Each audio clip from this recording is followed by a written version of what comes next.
Hi friends, তো আশা করি তোমরা সবাই ভালো আছো। আর এই পৌষ সংক্রান্তি সবারই নিশ্চয়ই ভালোই গেছে, আমারও সেরকম ভালো গেছে।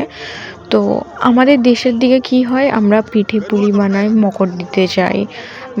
মানে কোনো ঠাকুর মন্দিরে মকর সংক্রান্তিতে মকর দিতে যাই। এই দিকে কি হয়, দীঘার এই সাইডে এরকম মকর মন্দিরে দিয়ে আসা কোনো সিস্টেম নেই, মানে সেরকম কোনো নিয়ম নেই। আমি যেটা দেখলাম, যেদিকে আমি থাকি, তো সেদিকে সেরকম কোনো সিস্টেম নেই। এইখানে একটা খুব বিখ্যাত পুজো হয়, গঙ্গা পুজো। যেই পুজোটা আমরা অনেকেই শুনেছি নাম, কিন্তু কখনো দেখিনি। কিন্তু এখানে এই পুজোটা খুবই বিখ্যাত, খুবই মানে প্রচলিত। জেলেদের পুজো হয় এইটা বিশেষ করে। তো আমি এখন আজকে এসেছি মোহনাতে, দীঘার মোহনাতে। প্রথমে মোহনার ভিউটা দেখো, তারপর আমি বলছি। এইটা হচ্ছে যে দীঘার মোহনা, খুব সুন্দর জায়গা। এখানে বিশেষত যে ট্রলারগুলো হয়, মানে যেতে মাছ ধরে নিয়ে এসে যে ট্রলার ভেলিগুলো, সেগুলো এখানে দাঁড়িয়ে মানে মাছ রাত্রিতে বেরিয়ে যায়, সকালবেলা আসে, এখানেই মাছ নামায়। আর যেখান থেকে আমি রাউন্ড করে হেঁটে আসলাম, মানে ওপরে একটা বড় বাজার আছে, সেইটাও আমি পরে দেখাবো। ওখানে মাছ বিক্রি হয়, পাইকারিতেও বিক্রি হয়, এমনি থোকাওতে বিক্রি হয়, মানে যে যেমন। কিন্তু হ্যাঁ, এই মোহনাতে তোমরা যেই যাবে মাস্ক ব্যবহার করবে। মাস্ক মানে আমি না নিয়ে গিয়ে যে কি বড় ভুল করেছি, সে আমি গিয়েই বুঝতে পেরেছিলাম। তোমরা একটু মাস্ক ব্যবহার করবে, কারণ যেহেতু ওখানে বিক্রি হয়, মাছ নামানো হয়, মাছেরই সব কিছু হয়, মাছেরই বাজার মূলত। তো ওখানে ভীষণ মাছ মোচানি গন্ধ থাকে, শুটকি মাছের গন্ধ থাকে। তো একটু মাস্ক ব্যবহার করলে তোমাদেরই ভালো। আর ওই দূরের দিকে দেখতে যে পাচ্ছ, ওইগুলো ট্রলার। ওইগুলোই এসে মানে রাত্রিতে বেরিয়ে যায়, কেউ ভোরে নামে, কেউ বিকেলে নামে। বিকেলবেলা সাধারণত নামে না, খুব কম, ভোরের দিকেই বেশি নামে। তো এই একটা ট্রলার আসছে, এই টাইমে নামবে, মানে মাছ ভরে নামাবে, এগুলোই সামথিং কিছু। আর এই উপরেরটাই ওখান থেকে মাছ বের করে এখানে বিক্রি হয়। এবার এখান থেকে আমরা চলে যাচ্ছি মোহনার যে গঙ্গা পুজো হয়েছে, যেখানে প্যান্ডেল হয়েছে, প্রতিমা উঠেছে, তো সেখানে।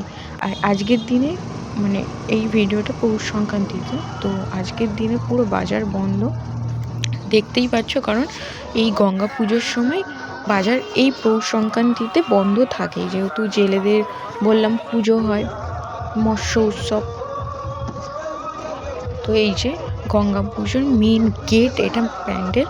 এখানে খুব সুন্দর করে, এখানে শুধু মোহনাতে নয়, আরও অনেক বিভিন্ন জায়গাতে হয় গঙ্গা পুজো। খুব আমাদের যেমন দুর্গা পুজো খুব ধুমধাম করে হয়, অনেক দিন থাকে, এখানেও মৎস্য পুজো বা গঙ্গা পুজো বলো, খুব ধুমধাম করে হয়, খুব অনেক দিন করে থাকে, অনেক কিছু অনুষ্ঠান হয়। যেমন এখানে দেখতে পাচ্ছ প্যান্ডেল করা আছে, স্টেজ করা আছে, এখানে তোমার যাত্রা হয় বিভিন্ন ধরনের। এখানকার উড়িয়া যাত্রা, বাংলাও যাত্রাতে, মানে আমাদের ভাষায় যে যাত্রা বলা হয় সেটাও হয়, কিন্তু উড়িয়া যাত্রা বেশি হয়। এখানে কেমন প্রচুর লোক জমেছে, ভিড় হয়েছে। তো মন্দিরটা দেখো, খুব সুন্দর, মানে ঠাকুরটা দেখলে তোমার চোখ প্রাণ জুড়িয়ে যাবে, এত সুন্দর ঠাকুর। আমি লাইফে প্রথমবার গঙ্গা পুজো দেখলাম এরকম, আর এরকম ঠাকুর তো আমি প্রথমবার দেখলাম।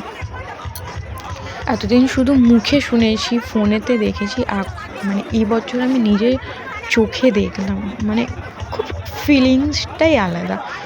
তোমরাও কেউ যদি পৌষ সংক্রান্তিতে আসো, তো এইসব জায়গায় ঘুরতে পারো। গঙ্গা পুজো হয়, খুব বড় মেলা হয়, খুব ভালো অনুষ্ঠান হয়, মেলাও খুব অনেক জায়গায় হয় এই পুজোটা। তো চলো দেখো প্যান্ডেল, এটা প্যান্ডেলের ভেতরটা।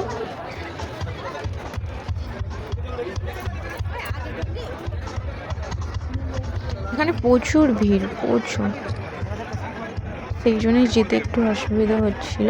কিন্তু সাইডে দেখো কত সুন্দর ঠাকুরের মতন সব কিছু করেছে, অর্ধনারীশ্বর ঠাকুর, মানে শিব পার্বতী, আরও অনেক কিছু আছে।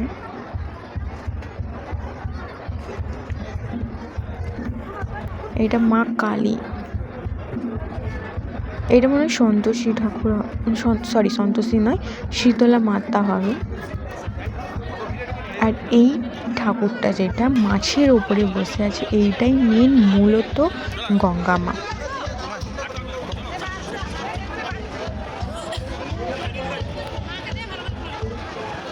সেদিকে আছে লক্ষ্মীনারায়ণ। এত ভিড় না, ঠিক মতন আমি মানে তোমাদের দিকে দেখাতে পারছি না, বোঝাতে পারছি না। মানে আরও কাছ থেকে আরও সুন্দর লাগে, ফটোতে তো চেনাই সুন্দর লাগে, তার থেকে কাছ থেকে অবশ্যই অনেক সুন্দর লাগে।